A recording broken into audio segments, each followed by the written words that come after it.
Hi, art lovers. How are you all? I hope you are all doing great.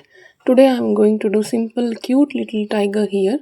This can be done on a t-shirt as well. Here I am drawing on drawing book. So let's begin. Here I have used only pencils and sketch pens. Here I have used some watercolor sketch pens as well and watercolor pencils as well. So let's start. Before that, if you like my today's video, please do like, share and subscribe to my channel. So let's begin now.